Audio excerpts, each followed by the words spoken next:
Hello and welcome to the weekly Dartcast. I'm Ben the Groper Roper and you're listening to my darting teammate Alex the Spectacle Wonder 131 Moss. 180! Hello and welcome to a new episode of the weekly Dartscast. I'm Alex Moss and joining me as always, darts statistician Burton DeWitt. How are you doing?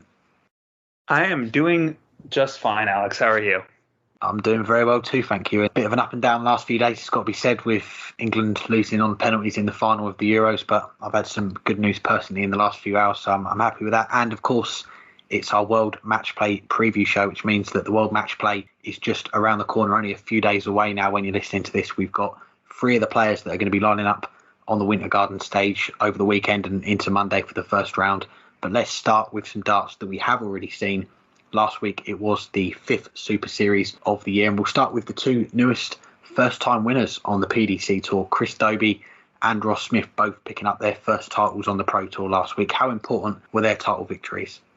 I mean, massive. And, we'll start with Chris Dobey because he was not just outside of the World Matchplay spots, but well outside the World Matchplay spots when the week began. And even winning that title was not necessarily going to be enough for him to get into the field. But it was the bare minimum what he had to do. And he went and did it. And okay, he got a little fortunate in the final.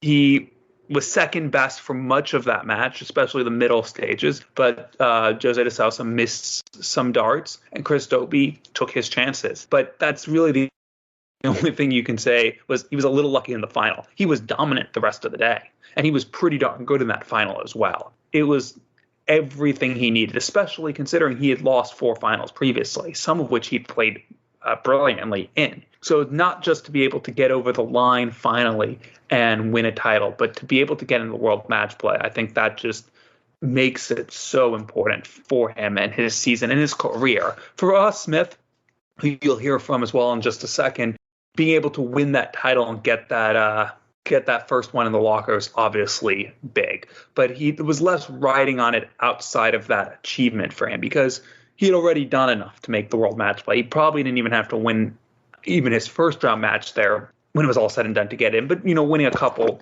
basically got him into the field. And he just kept going from there. And having made a final a few months ago and losing out when he played well, but not well enough to beat Michael Smith, to be able to go one better and to get the job done and to look the better player from start to finish in that final against Brendan Dolan was very big, I think, because not just as, it makes him a title winner, but even more, it takes that pressure off the next time because it very well could have been like Chris Dobey. And we were talking a couple years from now where he's been to a few finals, but still hadn't won one. To get that title, to get that pressure to ease now, as opposed to after losing a few of them, I think was key. So in that aspect, it was important, but I think it was bigger for Dobey because there was a lot more on the line for him, but still massive for both. I agree with you. I think it was more important for Chris Dobey in where he is in his career. He has been knocking on the door for a while, as you say. He's got to 4 finals before then, the first of those in 2016, and going into the start of this year, he was still the highest ranked player in the PDC without a title, 24th. That on and out falls to Gabriel Clemens in 25th spot. He's been to a few finals, but just looking at the stats really from this year, and Chris Dobey is, you've got to say, he's been a little bit unfortunate not to have done better this year. He's on a 97 average in the Players' Championship events. That's 7th overall on the list. And I was looking at some of the defeats that he's had. He's had 6 defeats where he's averaged 100 plus, 3 defeats where he's averaged 95 plus. The title, it kind of felt like maybe it was further away than it's been for a little while, because this is a big year for Chris Dobey. As you mentioned, going into this final week before the cut-off, he wasn't going to be in the World Matchplay, so that money from 2 years ago was going to fall off without him having a chance to defend it or better it this upcoming weekend. But also you've got to think further down the line as well. He's got a lot of money to defend in the last 3-4 months of the season. Semi-finals in the World Grand Prix, the Players' Championship finals, a last 16 in the World Championship. So that's £85,000 coming off his ranking. And this is a player that only a few years ago you were looking at him as a player that you thought he's going to make the top 16 sooner rather than later. So to get a title, to push himself back into the spots for the World Matchplay and get over the line and keep that spot is big for him, really. And looking at the performances that he put in on that run to the title, 102 average for the whole day across 7 games, 21 80s. He had a couple of 105 averages, a 107. Yes, he got a bit fortunate in the final to not lose out to Jose de Sousa, who's been in unbelievable form this year. But sometimes you do need that little bit of luck, and he got it in the final where maybe in other finals he didn't get that rub of the green, if you like. And for Ross Smith as well, as you say, we're going to hear from him in a few moments' time. He's a player that you look at potentially as someone that is a top 32 player, top 16.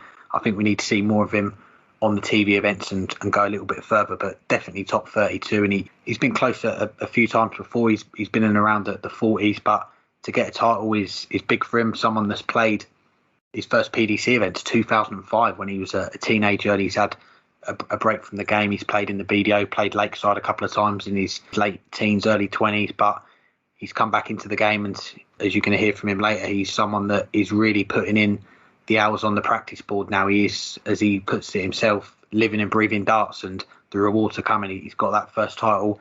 He's going to be making his debut at the World Matchplay. The World Grand Prix is looking at a good bet as well. Grand Slam, we don't know the qualification criteria for it all yet, but he's got a title under his belt, so that's going to give him a good chance of getting in that again. And this could be the year where we see him crack that top 32. So yeah, it was a big occasion for both the players to get that title. Almost goes without saying, but and it's probably not the safest bet you can make in darts, but on the last event of the Super Series, for the 3rd consecutive Super Series in England, Peter Wright goes and lifts the title. But let's talk about the start of the week, and that was Stephen Bunting winning his first PDC title in 5 years. Just how big was it for him to get over the line and add a 3rd title to his locker? Again, yeah, it was massive for him, wasn't it? Like Chris Dobey going into the final week before the cut-off, he wasn't in the field for the World Matchplay, and this is someone that we go back to the start of this year as we turned the page on 2020, as we all wanted to do, and we went into 2021. He was still in the mix at Ali Pali. He was in that final 8, and he got through to the semi-finals and pushed the eventual champion Gerwyn Price all the way in that semi-final. And it was one of the stories of the World Championship. Although it was behind closed doors, there were some stories that we'll remember from those few weeks, and certainly Stephen Bunting's run to the semi-finals is one that we won't forget for a little while, because he played superb those couple of weeks. But this year, he's kind of not got going yet until this last week. He's had a few good performances here and there, but he's not had what you'd say is a deep run really until the last Super Series before the one we've just had, when he got to a semi-final. And going into this week, he knew that he needed to produce the goods if he was going to get into the World Matchplay, because he didn't make it last year, missed out on the World Grand Prix because he tested positive for COVID. So it's big for him really to get the title, get into the World Matchplay again, and get to the World Grand Prix. He's looking in a good position for that. 5 years since he won his last PDC title, so to win the title is going to give him a lot of confidence, because he knows that when the pressure is on to qualify for these events, or when he's up against it in a big game with a lot riding on it, he knows that he can produce the goods. So that's going to stand him in good stead as well going into his return to the World Matchplay this weekend.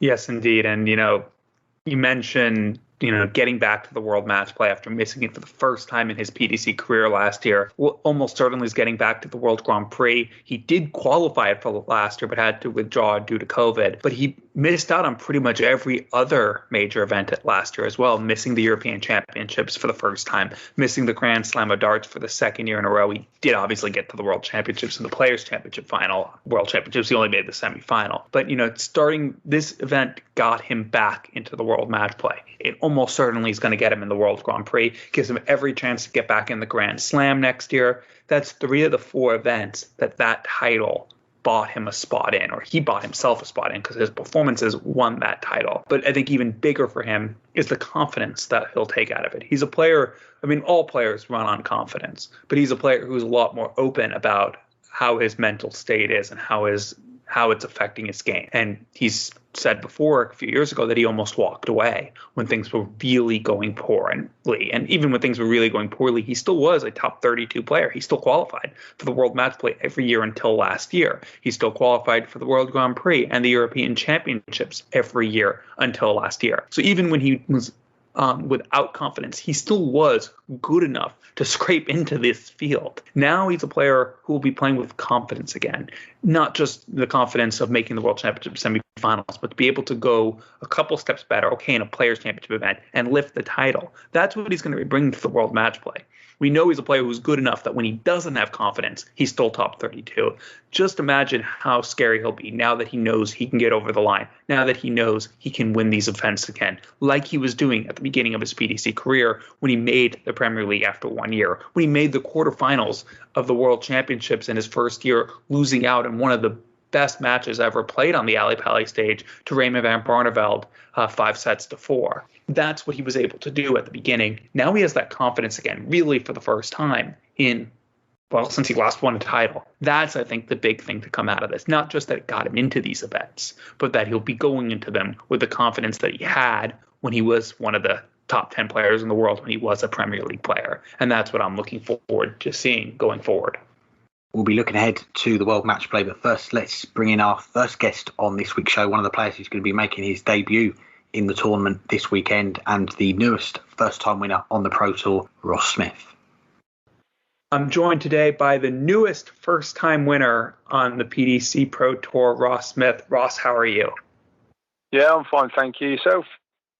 I'm doing well, thank you. And it's been, as of the time we're recording now, almost a week since your win over Brendan Dolan 8-4 in the final Players' Championship 19 to win your first title on the Pro Tour. Has it sunk in now that you're a title winner on the main circuit? I think so. I'm not too sure, to be honest. I feel really good. So I think it's sunk in. And to be honest with you, I'm just looking forward to the match play and tournaments ahead. I just want to keep my feet on the ground and concentrate on the next tournament now. Well, we'll let you concentrate on the next tournament a bit, but we do want to look back for a few minutes at least. We had you on a few years ago, and since that time, it's really strength to strength, starting with, of course, that famous victory at the European Championships 2 years ago over the then number one, Michael van Gerwen. How special was that night in Germany? Yeah, it was an incredible night. Very big moment for me, beating Michael. It was a great night, and I had great support as well. If I recall, that game was on the Thursday night. You then had a day off before coming back to play in the second round on Saturday. As a player, how challenging is it to bring yourself down after such a high and then to have to come back and play a couple days later?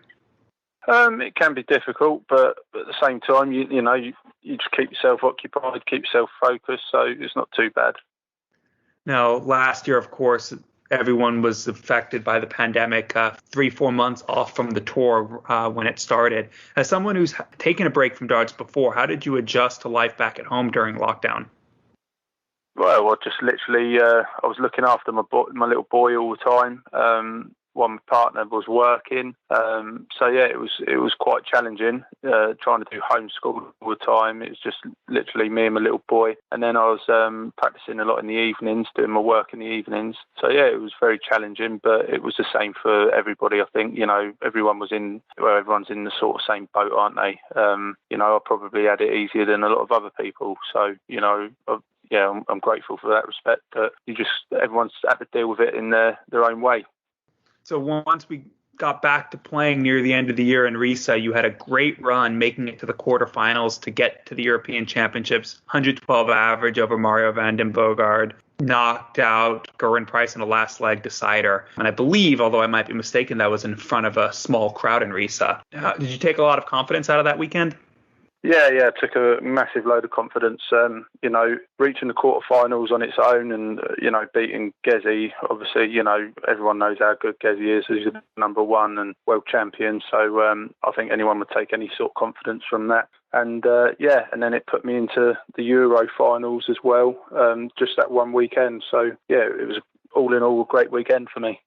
Well, another great weekend, or I guess it was a midweek for you, because this year at the third Super Series, getting all the way through to your first senior final. What was it like playing in the final for the first time? It was pretty amazing, to be fair. It didn't quite feel surreal because of, I say because I really don't know. It felt like I was in a bit of a bubble when I was in Germany against Michael Smith for some reason. But maybe it was the occasion. So, again, great for my confidence and kicking on. And then, of course, you went one better at this past Super Series, and we'll get to that final in a second. But on the first couple days, you lost out in 2 last leg deciders. What were you feeling heading into the day that you won the title? Did you feel like you were close? No, not at all. To be honest with you, I came that week thinking I was pretty much safe for the World Matchplay, and then I had a couple of bad games, and I was looking at the results, to be fair, and I was just hoping to say win my board or something like that, just to guarantee my spot for the match play. But once I've won a few games, I think I settled down, and then my confidence came. And then I think it was after I won my group, that's when I believed. I thought, just kick on now. You can win this. So, yeah. So you mentioned the match play qualification, and we'll come back to that in a second. But having been knocking on the door of the match play the last couple of years, was there any added pressure to make sure you got that spot this year? There wasn't added pressure, no, but it's just something that you need to do. Any dart player, if you want to progress in this game, you need to be in all the TV majors, and I've always seemed to struggle. I seem to play in about 3 or 4 the last few years. I've been in about 3 or 4 regular. So, for me to progress and move up the rankings, and I knew that playing in the match play and the Grand Prix, that can help progress my career. So yeah, it was a big thing for me, but not. I wouldn't say it was added pressure, no. All right, and now we'll go back to the final, that match against Brendan Dolan. Great finishing there, 135 and 91, both on the ball. But probably the sweetest of the lot was the double 18 to win the match and win your first Pro Tour title. What were you thinking when the dart went in? Not a lot, really. I think it was just pure relief that it did go in, and I didn't bottle it or anything like that, because I think that's the main thing, is that I'm mentally strong enough to win a tournament, which is massive. So going into it, I was just very relieved to hit that winning double, but very happy as well. And then, of course, a couple days later were the Euro Tour qualifiers. After 4 days of Pro Tour events, you did manage to get through one of them, but what was it like playing on that Friday? Did it feel like a bit of a slog playing those 3 qualifiers all in one day? Yeah, it was very hard work. I think we didn't finish till about 8, 9 o'clock in the evening, so it was a long, long day. I felt like I played really well, to be fair, all day. I was really consistent. I think I was very unlucky as well not to get through all 3, you could say. I think everyone played amazing against me.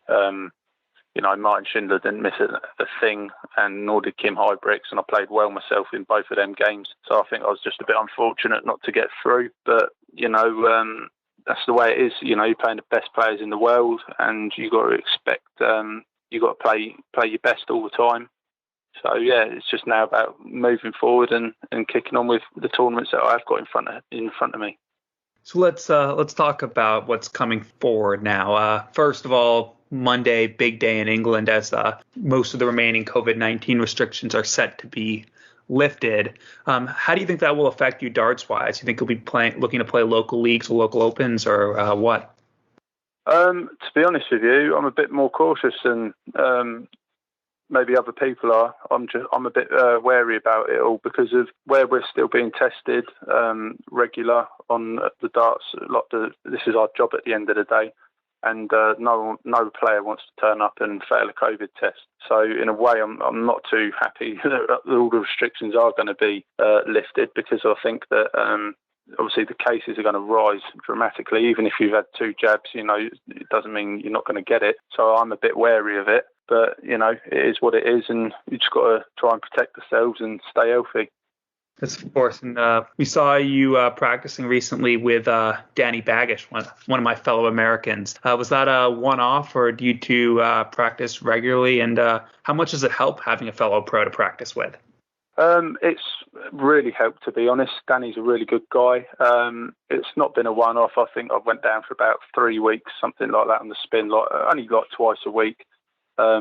But yeah, I needed to, get out and practice with somebody. I'm driving about an hour and a half to practice with someone, and then an hour and a half back home. So it's a full day's work for me. That's how I'm looking at it. And I know that practicing with somebody else is a massive part for me to improve my game as well, because it's all right doing it on your own, but to have that competitive side, even in practice, you don't want to lose, and it makes you want to practice as well if you've got somebody else with you. And now, finally, we'll get to the World Matchplay. You're set to make your debut in the Winter Garden stage, going against former world champion and World Matchplay champion Rob Cross in the first round. How excited are you to be playing at the Winter Gardens this weekend? Oh, I'm over the moon with it. At the end of the day, it's something that I've watched since I was a little kid, in my house with my parents. I used to practice on the dartboard, and the darts would be on in the background with the likes of Rod Harrington playing back then, Warrener, Baxter, all these icons of the game. So, it's going to be a huge moment for me. And then looking ahead, you're in a strong position for many of the other TV events this year, including what would be a debut in the World Grand Prix, not in Dublin, but in Leicester, I believe. How do you approach, though, these next few months and going into the back half of the season? Literally just keeping myself to myself, trying to stay safe, and also just practice. That's all I can do at the moment, I think. Spend time with my family, and just literally I'm going to be live and breathe the game of darts, which is something it's a bit new to me, to be fair. I know to progress, and I want to do these tournaments and play, and not just turn up and be a number. I want to do well and compete. So I know that now I've really got to up, not just now, but I've been doing it for the last, say, 3 months now. I've really upped my practice, and it's paying off. Seems like it is. Best of luck this upcoming weekend in the World Matchplay. Thanks very much. Thanks again to Ross for joining us. Now the PDC's flagship tournament for the summer is upon us, and it's back at the Winter Gardens too. The World Matchplay gets underway this weekend. Michael van Gerwen still titleless this year, but he is still the bookies' favourite with the title sponsor Betfred. But how wide open is it this year? I mean, I can't imagine a time or remember a time when it was more wide open. Granted, I probably said the same thing last year. Michael van Gerwen was struggling, but as opposed, and let me add, because of, we were just one tournament out of the COVID break, and it was impossible to really know what type of form everyone was in heading into the World Matchplay last year. We do have a sense this time. We just saw Michael van Gerwen average, 108 in losing the final to Peter Wright. We know he's playing well, but it's not good enough to win any title so far this year. We've seen performances when it matters by pretty much half this field that if they bring it on any given day against Michael van Gerwen or against someone else, you'd expect that they would win comfortably unless their opponent throws the same thing back at him. Heading into this, Jose de Sousa, quite possibly the best player in the world right now. Johnny Clayton, not that long ago we were saying he was the best player in the world. Well, he might be going in his second match against another player that we've been saying is the best in the world because he's ranked number one at the world champion current price. All three of those players, no one would be surprised if they went on and won this title. We haven't even gotten to Peter Wright. We haven't even gotten to James Wade. We haven't mentioned Gary Anderson, who's looking like his old self. We haven't mentioned the defending champion, Dimitri Vandenberg. And that's just to go through the seeds. There are so many players who it really wouldn't be surprising if they went on and won the title. We wouldn't bat an eye if Nathan Aspinall found his best game, like he was doing much of the Premier League, and gets a second major. We wouldn't be surprised if Michael Smith finally lifted his first major right now. He's been competitive pretty much every tournament so far this year on the Pro Tour. It is wide open because there's so many players playing well enough to win the title and nobody would be surprised. And then you throw in all those players from the Pro Tour qualifiers who are pretty darn good themselves. Michael van Gerwen might be the favorite and might deserve to be the favorite from what we've seen. But he's 9-2 for a reason because there are so many players who are playing near or better than him right now. I'm guessing really that the bookies are looking at this tournament, and Michael van Gerwen is only one of three players that has won it more than once. Him and Phil Taylor and Rod Harrington, of course, those other two no longer playing on the circuit. So maybe looking back at the history of the event, and Michael is a winner of this event. It's been a few years since he did win the World Matchplay, won it back-to-back years, 2015 and 2016. Since then, he's had a quarter-final, first round, 2 second rounds. So it's not been the best hunting ground for him, but it was a good point you make. This time last year, we were kind of heading into the unknown, weren't we? It was the first event back after the pandemic on TV, the first big TV event. Matt Porter has been on this show, and he said that was one of the hardest decisions that he's made during the pandemic, was taking the World Matchplay for the first time away from the Winter Gardens in Blackpool to Milton Keynes with no fans in the building. But that is something we're going to come on to in the next question, is that the fans coming back. But as far as the field, there's a lot of quality there, isn't there? And you've got some proven winners over the last 12 months, players that have won their first big titles, and players that have won recently on the floor, so are going to be coming into it with a lot of confidence. And you don't want to look too far ahead in the draw, but if you're picking someone to win the title, well, they're going to come up against a top quality player. If it's not in the first round, then it's going to be in the second round. I mean, Going Price has got the alternate Jermaine Watermina, who's come in because sadly Mensah Suljovic has had to pull out, and we wish him all the best due to medical reasons. But if Going gets through that one, Johnny Clayton or Dirk van Dijvenbode in the second round, it is a tough run from there. And even the other players as well, you get past that first round, you are going to come up against a top quality player that's coming off the back of a win. So we've got a lot of potential for some really exciting second round ties. The world champion versus the Premier League champion game we could see.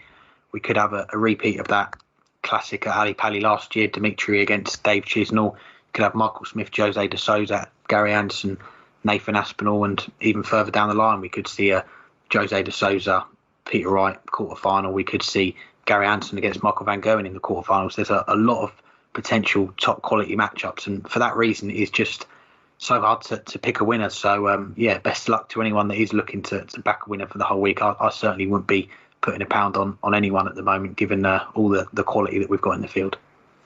Now, from Monday, as things currently stand, it feels nice to have some level of confidence that things won't change as they have for the past year and a half at the last minute. But as things currently stand, there will be full capacity from the third day, which is the Monday onward, the last day of the first round. We've had a few events so far with a smaller crowd, as we've talked about. But how much of an impact do you think it will have to be a full crowd at the darts again?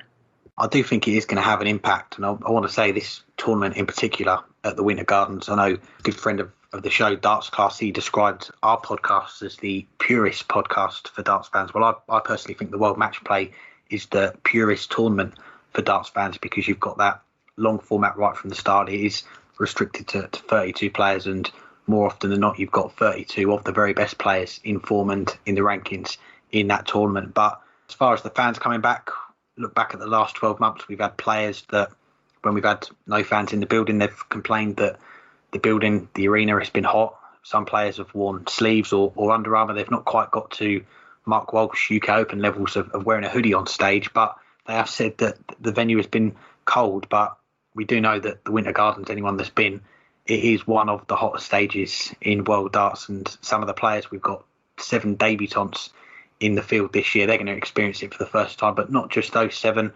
You've got the debutants last year. As we said, it was not in Blackpool last year. It was Milton Keynes with no fans. That includes the defending champion, Dimitri van den Bergh. He's going to be playing on that stage for the first time when he begins the defence of his title. You've got Jose de Souza as well. He's going to be making his debut on that stage as well. So that's certainly going to be a factor. The fans coming back. We've only got to look at the Premier League, the final week of the season. Peter Wright came into it bottom of the table and really with no chance of getting into the playoffs, but we saw him give it a good go, and he even beat the eventual champion that week, Johnny Clayton, who one of the few players to beat him. But when he went on to win the title a few days later, that shows you that how much the fans meant to Peter Wright and how much that rejuvenated him, if you like. So it kind of does lend itself to the more experienced players that are used to playing in front of the big crowds. But on the other side of things, we've had the best part of 12 months now with hardly no one in the building. So players have got used to playing with no fans. It is going to take a bit of time, I think, for players to adjust to having fans back in the building, especially the big crowd as well, because we've had limited crowds at times, but having the full capacity with all the restrictions lifted, it's going to be an interesting week next week when that does happen. So it is definitely going to make an impact, I think. Yeah, and I'll start with what you mentioned there about the debutants last year who didn't get the chance to play in the Winter Gardens. 3 of those 4 debutants are back this year. You mentioned the defending champion Dimitri Vandenberg and obviously Jose de Sousa, who didn't win this event last year, but managed to win another major. So he'll get to make his, assuming they move the Grand Slam back to Wolverhampton, he'll get to play in the correct venue there in a few months. But they'll be making their debut in the Winter Garden stage. So too will Gabriel Clemens, who was a debutant last year. The only debutant who didn't get back this year was Ryan Joyce, although he darn near did, with some deep runs on the final day of the Players' Championship events, but just not enough to get over the line and get back. But who knows, he might be back next year. But for those debutants who didn't have that chance last year to play in what is the most iconic venue in PDC darts, to be able to this year, it's got to be something that is worth looking forward to, and to do it with a full crowd behind them, especially when you talk about like Dimitri Vandenberg and the showman he is. He was able to lift this title, not at the proper venue, not with a crowd behind him, to be able to go and try to defend that trophy in front of a capacity crowd is just something that it's been a year in the making, basically. Well, it's been a career for him in the making, but especially this last year, to wait to have this opportunity. I'm very happy for those players who were debutants last year, that they'll get the experience that they were denied 12 months ago, and to do it in front of a full crowd, especially if they win that first match and get to play in front of that full crowd as the week goes on. That would just make it all the better, and not just for this event, but for everything in darts right now. We haven't had a full crowd in 15, 16 months now. We haven't had that atmosphere. We've had a usable replacement with the crowd noise. And then for the last couple months with the smaller crowds at the Premier League for the final few days, that was a welcome relief. But this will be even more that light at the end of the tunnel that we've been talking about for 15 months, not even knowing that we were still on the way in the tunnel most of that way. But now we're there, and the World Matchplay, you couldn't ask for a better event for things to open up to. And now we'll move on to our next guest on this week's show, another of the debutants in the World Matchplay this year. Here's our chat with the Heat, Damon Heter. I'm pleased to say I'm joined by the Heat, Damon Heter. Thanks again for the time, Damon. How you doing? No, awesome, mate. Yeah, good to hear you. Well, lots to catch up on. We last had you on the show during the Grand Slam last year after you made it through the groups. You then beat Devon Peterson in the last 16, a win that put you in the top 64. How pleased were you to tick that milestone off so soon in your PDC career? Yeah, I wasn't really to be in the Grand Slam was a big bonus for myself, really. So yeah, I'd take that for sure any day of the week. And I've got to talk about that quarter-final day on the Sunday. It was one of the best days of darts a week. I remember watching all 4 of the quarter-finals going close. You just lost out to James Wade in your quarter-final. What did you take away from your first run to a big ranking quarter-final like that? Yeah, I just felt like I had that whole week, or even probably whole month, you could say. There was just darts packed. That I was just playing really well, and I'm really comfortable. And yeah, everything was just sort of going my way. I was pretty happy. So to come out with a game against James Wade, that was like, yeah, it was probably one of the best games that I've been in, I'd say. It was just such a hard dude to play. And that's the way he is, you know what I mean? I think you have to do something pretty spectacular to get past Wadey. But yeah, for me to reach them stages, I think that's just boosted me sort of into the next level, into, you know, the starting of this year. It's set my path in the right direction. Well, 1 week later, and you're in another quarter-final on TV, this time the Players' Championship finals. You got off to a flying start against Mervyn King before he came back. Was that a hard one to get over?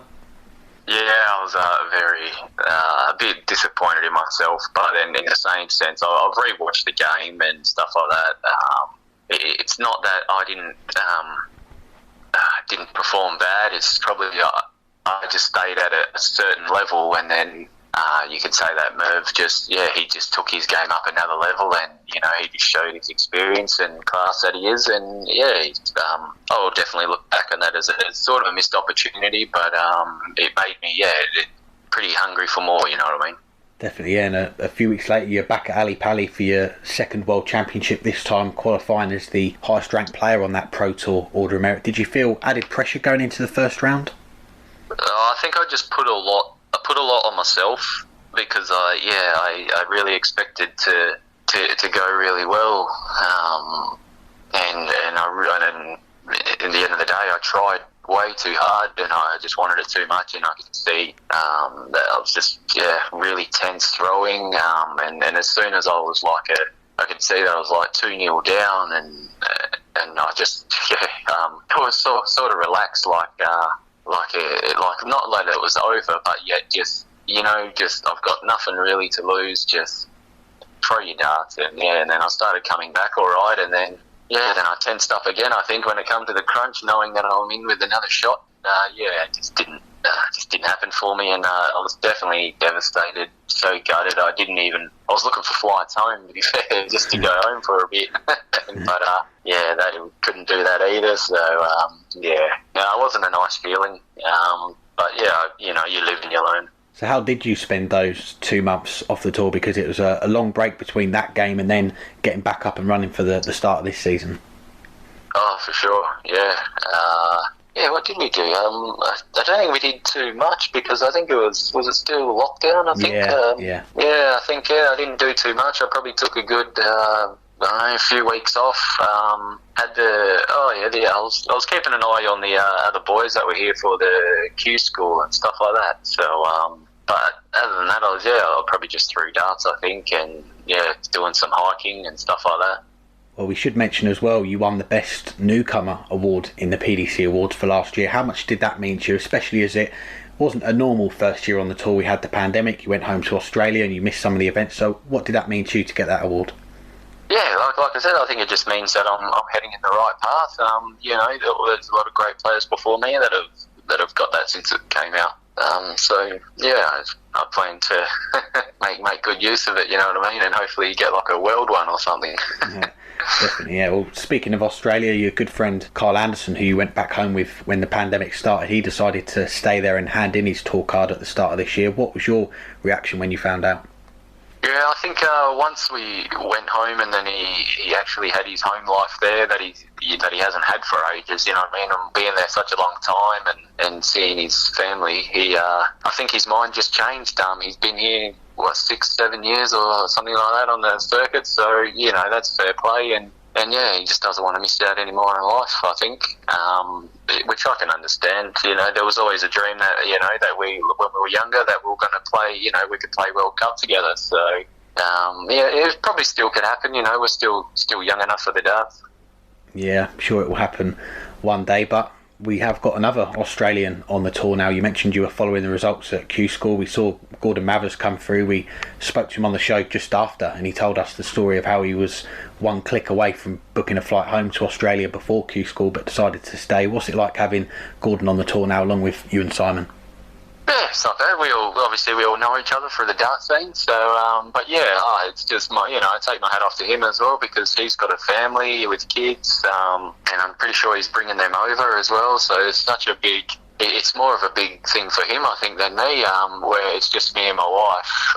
But for him, and the way that he's stepped up his game since getting straight onto the tour, oh man, it's just sort of just like, you know what, it's just there's just more of us back there that can do that, you know what I mean? So I take my hat off to him. As we're hopefully coming through the other side of this pandemic, we've had 20 Players' Championships already this year, the UK Open, some longer gaps between events at times, but how would you assess your 2021 so far? I think I come out of the gates not too bad. Obviously another letdown at the UK Open, but no, I think I've just been playing steady, pretty steady. I think there's more to come. I think I should be probably doing a bit more than I am, for sure. Especially with the amount of time and effort that I'm putting in at home is probably more than I've ever done. Even before, so I think the results are waiting to happen, and when they happen, I think I'm just going to pretty much explode, and I'm going to blow a few people out of the water, hopefully. Yeah, you say you're playing steady. Last year you finished in the top 10 of the overall averages on the Players' Championship events. You're in the top 10 again this year. You've had a final early on. There's even been 4 occasions where you've lost with a 100 plus average, a 108 I think in one of them. So do you feel like another big run is just around the corner? Yeah, I hope it's this weekend, mate, or next week, for sure. And it all goes to my practice partner as well. So he's pretty handy to have. He goes all right. Yeah, we should mention your practice partner. You've been living with Dimitri van der Berg, and I think Jose de Sousa's been with you at times this year as well. What's that been like having them two with you? The practice sessions must have been incredible. Oh yeah, it's insane. I think I'm the lucky one here. You know what I mean? Getting the most out of it. They're both just great. Even when Jose comes here, he's just ridiculous. I'm starting to beat him in cricket now on the Dart Connect, so I'm getting my confidence really up there. It's a big achievement. Definitely enjoy it. Good to hear. Well, from speaking to you last year, we know you're a keen practicer. You were playing online when you were back in Australia. You were playing the home tours as well. But how much has it helped your game having those two with you in person to practice with? Oh yeah, tenfold. It's been great. We've set a routine going, so it's pretty much at least a minimum 4 hours a day. And I think it's showing. Like you said, I've lost games with 100 averages. And then you look at other results and you get a little bit disheartened, but yet when you're losing with 100 averages, it's only around the corner when these wins keep coming more often and regularly. So all you got to do is just keep sticking at it, and they're just going to keep pushing me along the whole way, as well as I hope to push them along as well. You know what I mean? And hope for a really decent career. Well, we saw the setup that you've got at home with Dimitri, but I know a lot of our listeners, they play themselves in leagues and opens. What's the plan for you when restrictions get lifted next week? Will you be looking to play in any leagues or any local opens as well? Oh, yeah, I'm probably a bit different with Dimmy. I'm not sure how much he doesn't really play in too many, but I definitely, if there's a spare weekend, and whether it's in Scotland or Wales or wherever, or Ireland or somewhere, I'll go and play for sure. You know what I mean? I really enjoy it. I like the atmosphere and all that. So, but not so much a local league as in every week type deal, because that's what I've got the practice here for. You know what I mean? But definitely singles comps and stuff like that. That's around the places. Yeah, I'm definitely up for it. That's fair enough. Well, looking a bit further ahead, you are going to be heading further afield. We got the news recently, the European Tour's coming back in September, and for the first time you're going to be seeded as well for those first 3 events. How happy were you that you didn't have to play those 3 qualifiers in one day last week like all the other players did? It looked like a grueling day. Oh man, I told the missus I was hell stoked. Don't worry about that. I was really chuffed. I was like, I come home after. And then we're just watching watching Dart Connect and stuff for the European qualifiers. I was sitting on the couch and it felt really odd watching. I'm like, I should be there playing, but I don't need to be. How good's this? So definitely happy. Well, before then, it's another debut for you coming up very soon. The World Matchplay. You've been around the top of the list of the Pro Tour qualifiers for a long time. When did you get the nod to say you can book your hotel for Blackpool? Oh, I'm pretty sure I booked that like a good month or 2 ago at least. Just because I've heard it's pretty hard to get into the football stadium, so we ended up getting Mac to hook us up. So definitely looking forward. I was always at the top of that list for most of the time. So definitely booked it in pretty soon. Well, as it's restricted to just 32 players, the match play is one of the hardest ranked events to qualify for. So how much are you looking forward to playing at the Winter Gardens for the first time next week? I think it's going to be massive, mate. Massive. Being it's such a, and I'm pretty sure that's the night of the full crowd as well. So I'm going to get like the full experience all in one hit. Go from no people on a stage to Blackpool, which is I've heard some stories and everyone loves it. So just going to have to see how it goes, mate. Definitely looking forward. So all I got to do is just bring my A game and see what happens.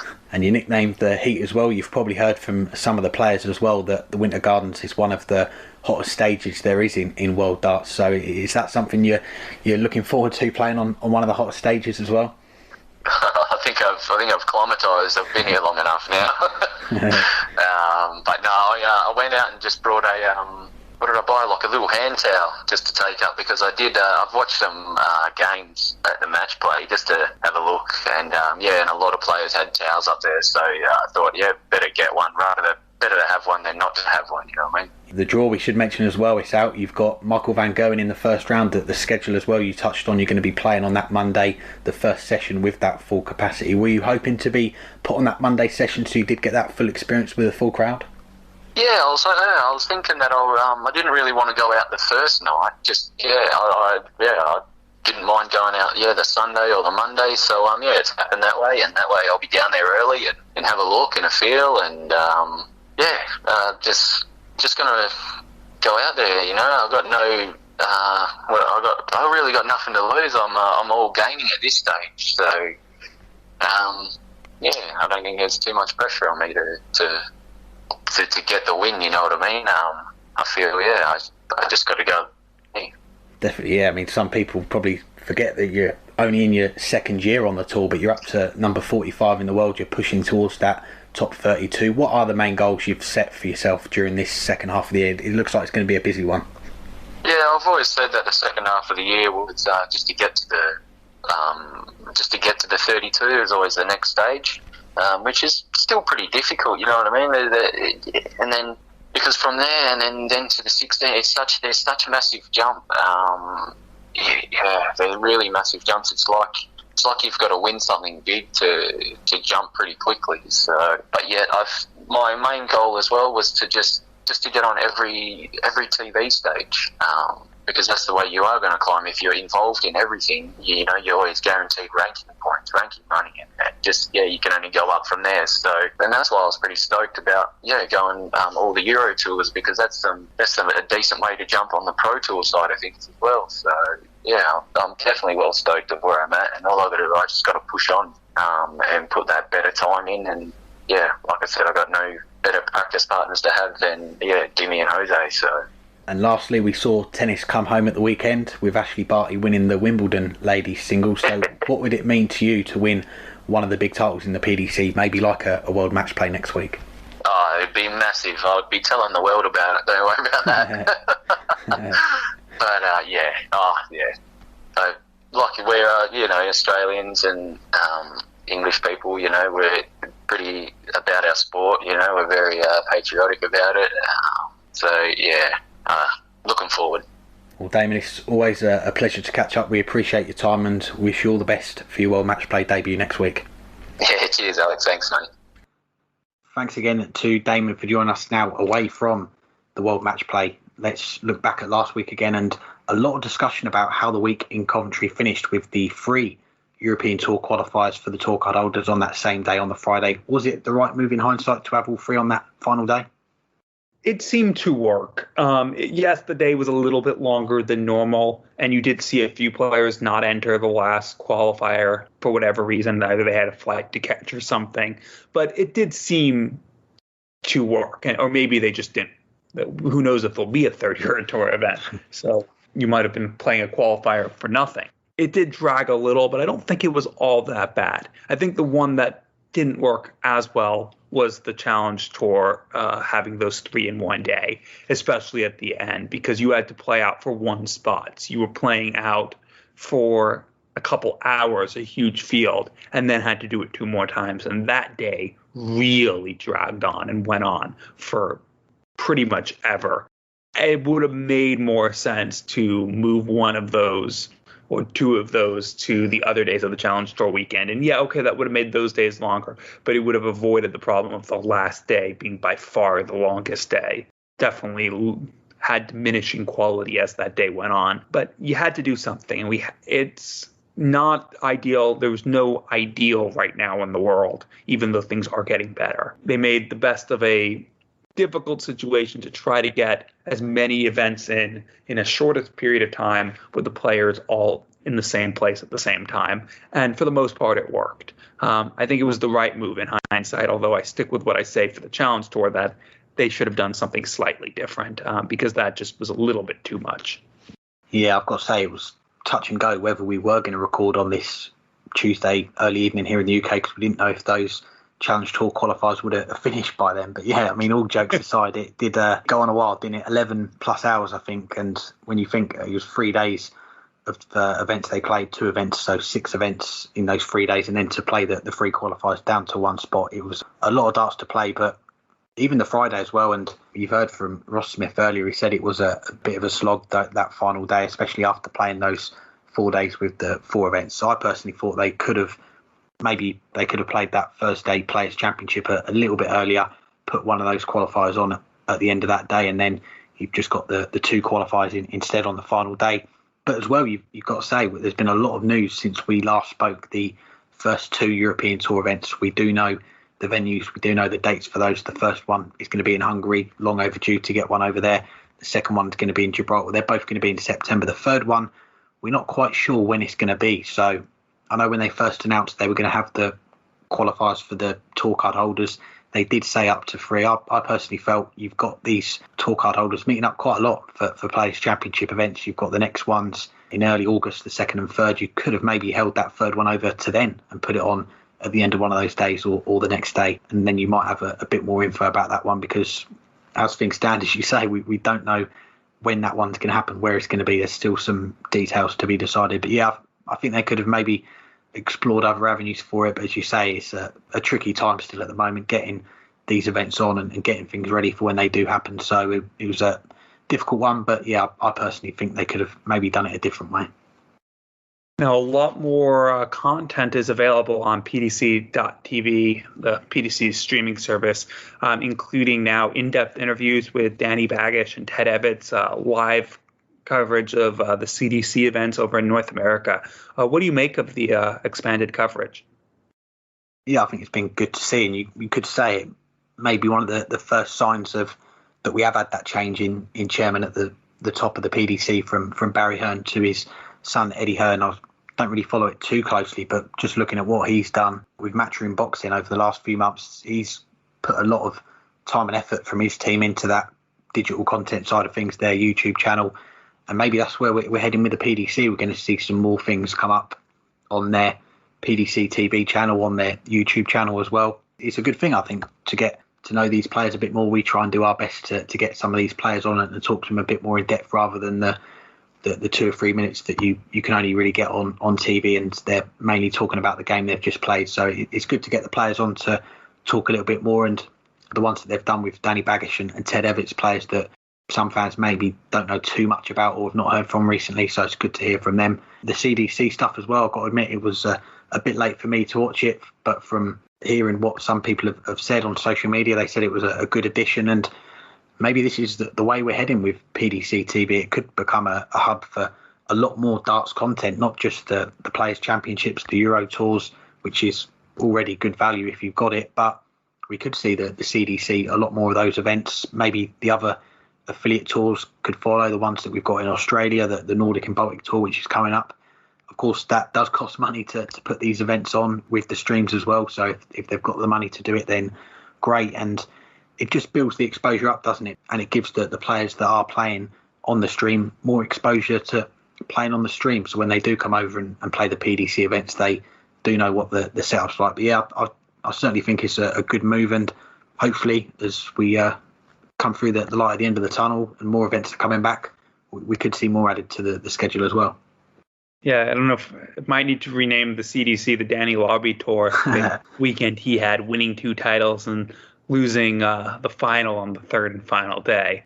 But yeah, no, I agree. I think it's good to see that PDC putting other stuff on. And this isn't the first time they've done that, because we've seen the last couple of years the German Super League get streamed, and I thought that was a good addition. But now having more of the affiliated tours, or I guess the CDC is affiliated. It's not owned by the PDC like some of the other tours, like the Asian Tour. But to have those on, I think, is a good mark, and hopefully we'll see the PDC Asian Tour get streamed. Hopefully we'll see some of the Australian and Australasian tours or events get streamed at some point, because we know the quality there is top notch. We've seen pretty much every time a player has come over, they've made an impact. Damon Heta being the most recent, but he is far from the first player to come over from Australia, and hit the ground running in the PDC. But then you also have, the Nordic and Baltic, which just announced its return for August.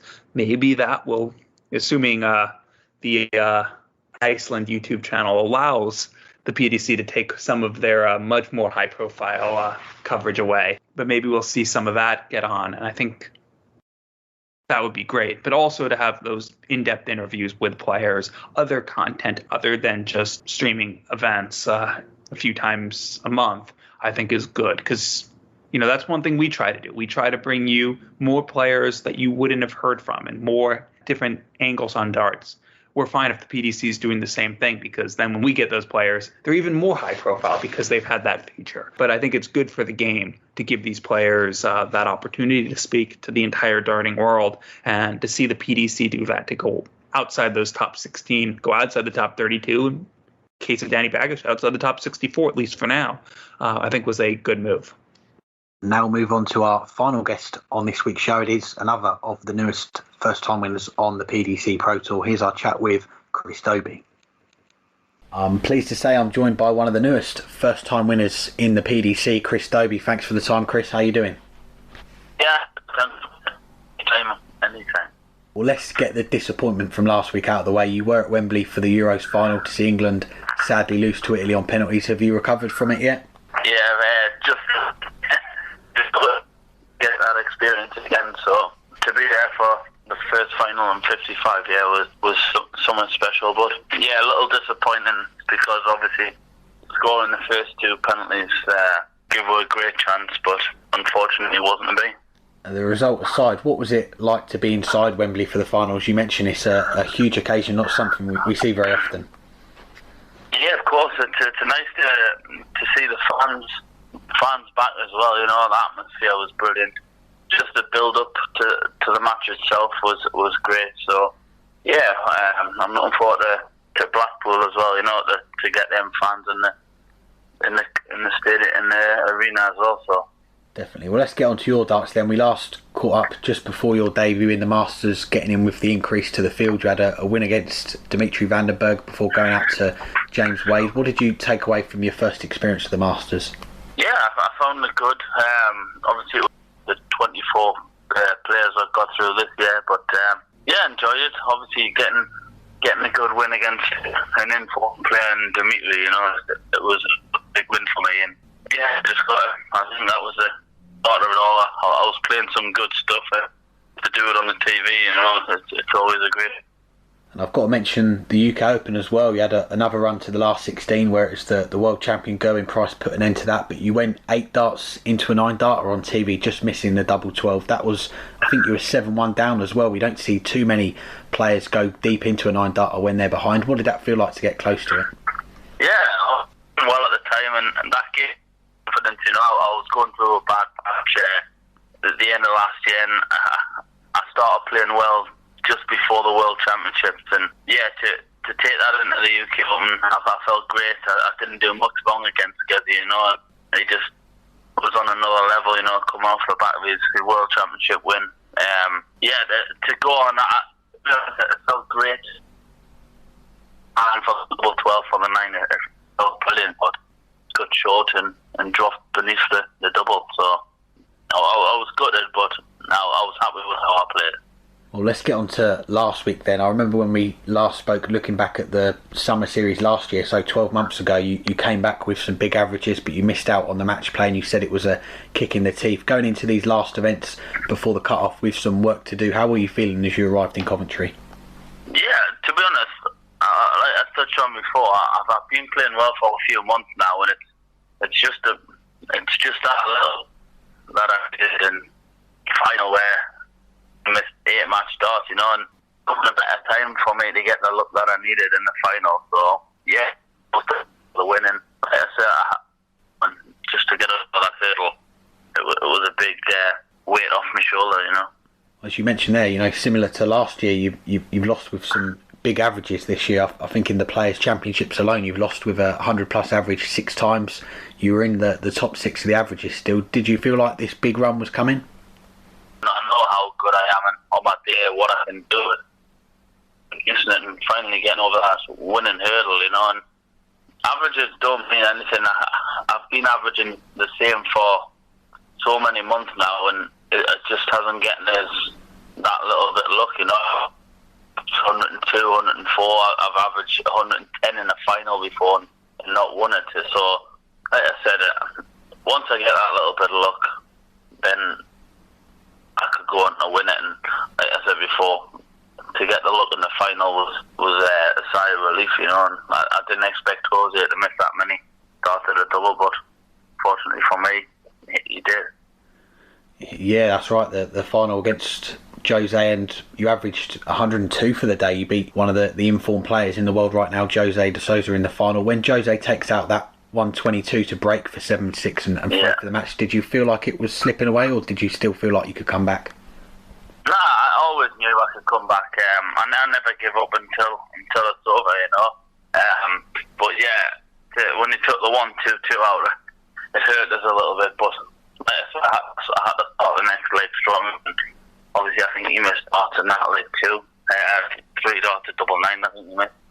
But yeah, like I said before, I never give up. I'm always there until the end. And like I say, I showed my fighting spirit and got the win. You've had some big wins, some big matches on TV over the years, but how much did your phone blow up on Tuesday after you won that final?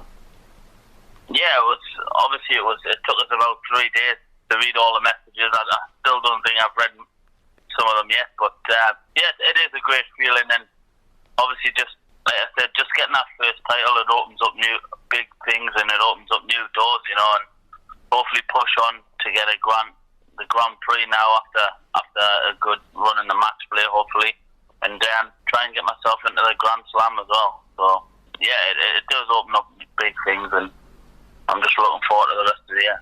And you've said before you felt the only thing you were missing was a title. Now you've got one. What is the next target? Are you looking at the rankings, the top 16, or even another title, maybe a bigger title? Yeah, obviously you've got to look at more and more titles after that. But yeah, I just want to push into that top 16, try and get myself into there. You're pretty much guaranteed in all the TVs and get the top 16 of the Pro Tour to be seeded for the Europeans. Obviously, I didn't get in any of the Europeans. I think, obviously, the 5 days it was long, and I think it took its toll on us on the last day for the Euro qualifiers. Having 3 on the one day was tough. I think everybody felt the same. So, yeah, it's all about just pushing on to get maybe another title or 2, maybe the big TV title. So that's my aim. Well, we'll look ahead to the match play in a moment, but I want to touch on darts at a local level. A lot of our listeners will be hoping to get back playing next week when the restrictions start to ease. What's the plan for you? We know how big the dart scene is in the North East. Will you be playing in local leagues and opens again?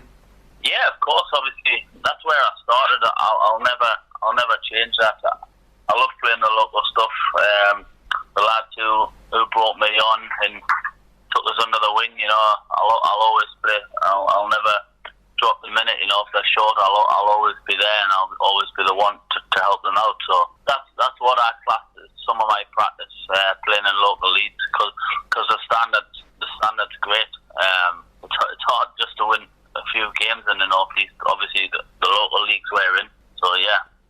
Well, let's get on to the match play. You're first up on the Sunday night against Joe Cullen. How much are you looking forward to being back in the tournament and also getting back on that Winter Garden stage? Yeah, obviously I was disappointed how it went the last time I was there.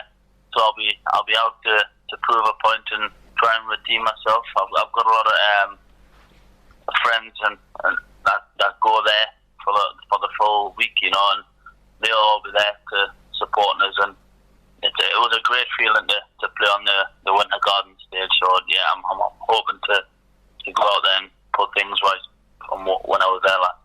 Lastly, you joked to Dan Dawson after you won the title last week. You even had a shave in the morning because you thought you might win it. Have you started a superstition now? You can have a shave before every tournament? No, it takes us that long to grow a beard, so you never know. It could happen. Good man. Well, Chris, always nice to catch up with you. We appreciate the time, and congratulations again on the first title, and we wish you all the best for the World Matchplay this weekend. I appreciate that. Thanks, man.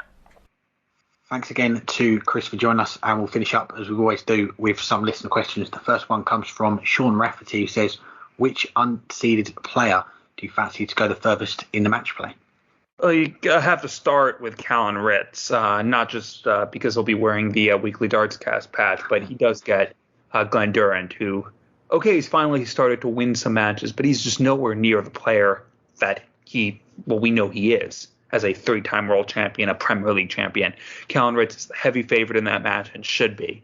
But beyond that, I'm going to throw out one other name as we try to do this a little rapid fire. I'm going to say Mervyn King. He's been playing fantastically for the better part of a year now after missing out last year for the first time.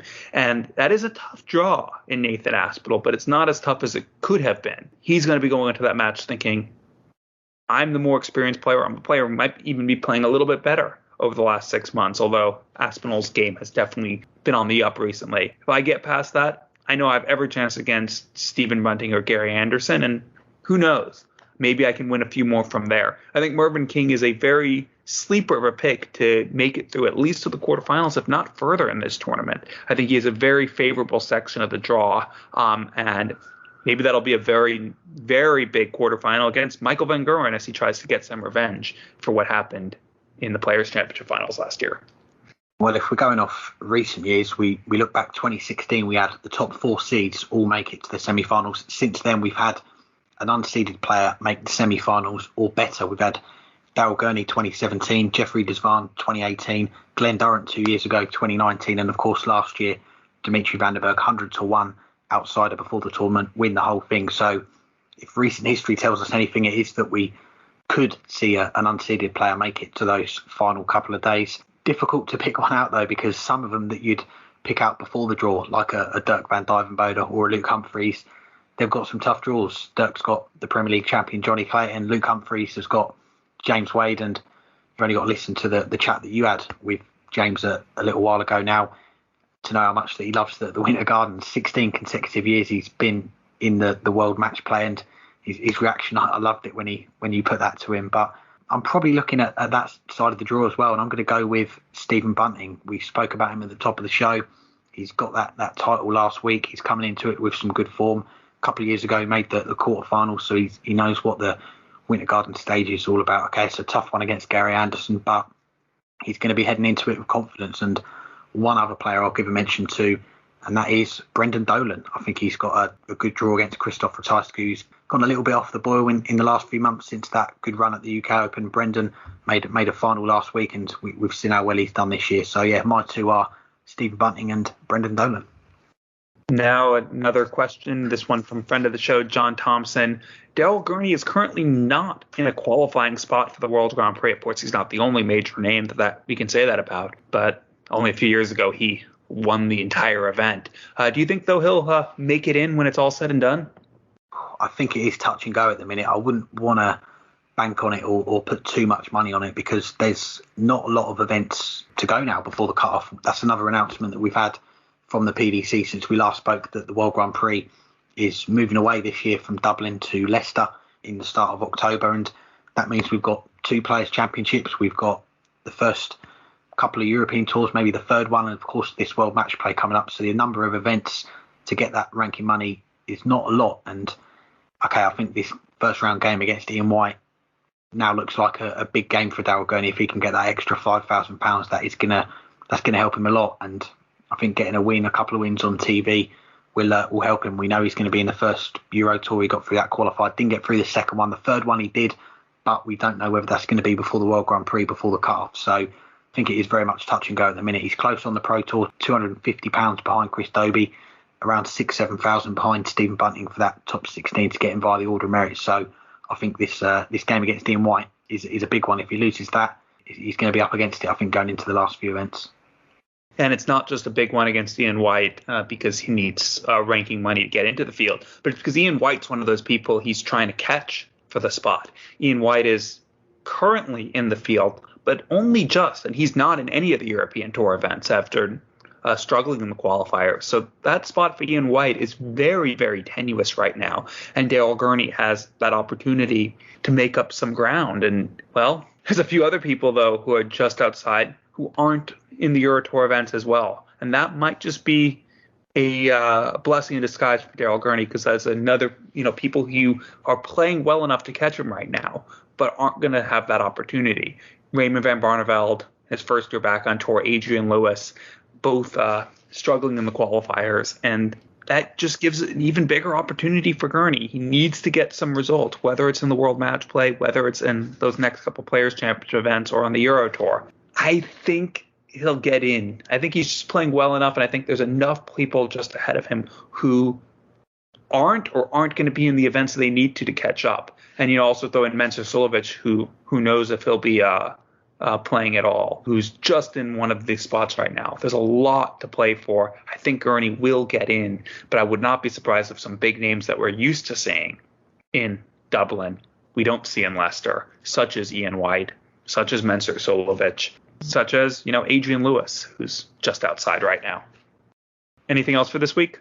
I want to say a big thank you to Low Six, who, since we last spoke, they're no longer sponsoring us, but a big thank you to them for their support over the last 12 months. We appreciated everything they did for us, and it does mean that we do have sponsorship available. So if you want to advertise your business or your company on the show, on our social media, or on our website, do get in touch, weeklydartscast@gmail.com. And big thank you, as always, to our guests for joining us, for taking the time to have a chat. Thanks, everyone, for listening. I think we're going to try and squeeze in a show maybe after the second round of the World Matchplay next week with a guest or two, and look back on the first couple of rounds, look ahead to the quarterfinals, and maybe we'll be a bit braver and make some predictions on who could win the whole thing, as 3/4 of the field will be out by then. And as always, got to say, our Dartscast trivia, the last question was, we've seen the Roby John Rodriguez, Rusty Jake Rodriguez playing in the Players' Championship events this year. Who were the last two brothers to play in the same Players' Championship event? It was, of course, Kim and Ronnie Hybrex. Congratulations to Ben Hudd at Ben on Sport on Twitter for getting in first with that one. And here is this week's Dartscast trivia, courtesy of the Darting Nerd. Well, it's quiz time now on the weekly Dartscast. Chris Dobey and Ross Smith won their first PDC main tour titles on the second and third days of the Super Series last week. But what we want to know was, when was the previous most recent time that two players have won their first PDC main tour titles on consecutive days? And who were the two players that won those titles? Oh, tough one. Good luck. Yes, thank you to the Darting Nerd for this week's question. Thank you, all of you, for listening. It's one of my favorite weeks of the year coming up, the World Matchplay. As Alex said, we will try to have an episode, at least a short episode, out after the second round, record it Wednesday night, try to get it to you guys Thursday morning if all goes to plan. And then, of course, another episode the following week to look back on what will hopefully be a fantastic week in Blackpool. There's not much hanging tight left to do. The event starts in just a couple days, but you'll have to hang tight until then. And then, as I like to say, let loose, because it is one of the greatest weeks of the year.